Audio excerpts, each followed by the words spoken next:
G'day, welcome back. Today we have the new Marin Rift Zone 3 on review. Nifty little bike with a fantastic price tag, delivered in a box to your door from Bicycles Online, based in Sydney. And this bike has outperformed what you'd expect for a bike at this price point, and it's been fantastic since the get-go. So let's take a look at it.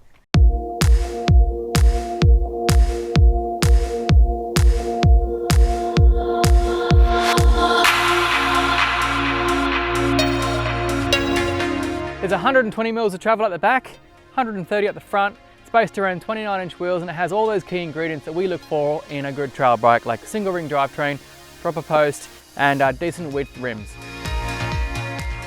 A new direction for Marin sees the aluminium tubing a lot cleaner than in their frames of years past, creating a very hardy and low fuss frame with a nice two-tone finish.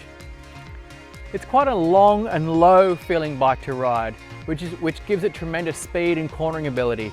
And we often were wondering if it was the 29-inch wheels or just that nice planted frame geometry that let us milk the trails for more than they're normally worth.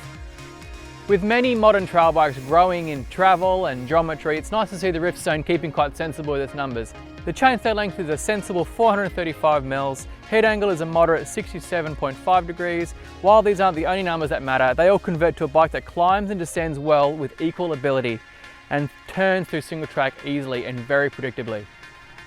On the suspension side of things, Marin have tuned the rear suspension to feel quite firm and supportive, which might be confused for choppy and insensitive at times over fast and rough terrain.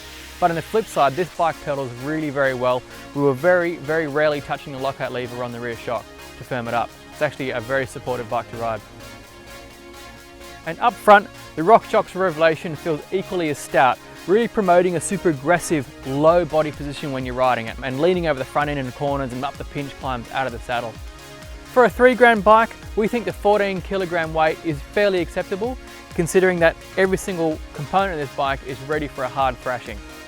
We'd not waste any time converting this thing to tubeless, and perhaps look into a front tyre that's a bit more open and aggressive if your trails are a bit loose and dry. Other than that, the spec is dialed.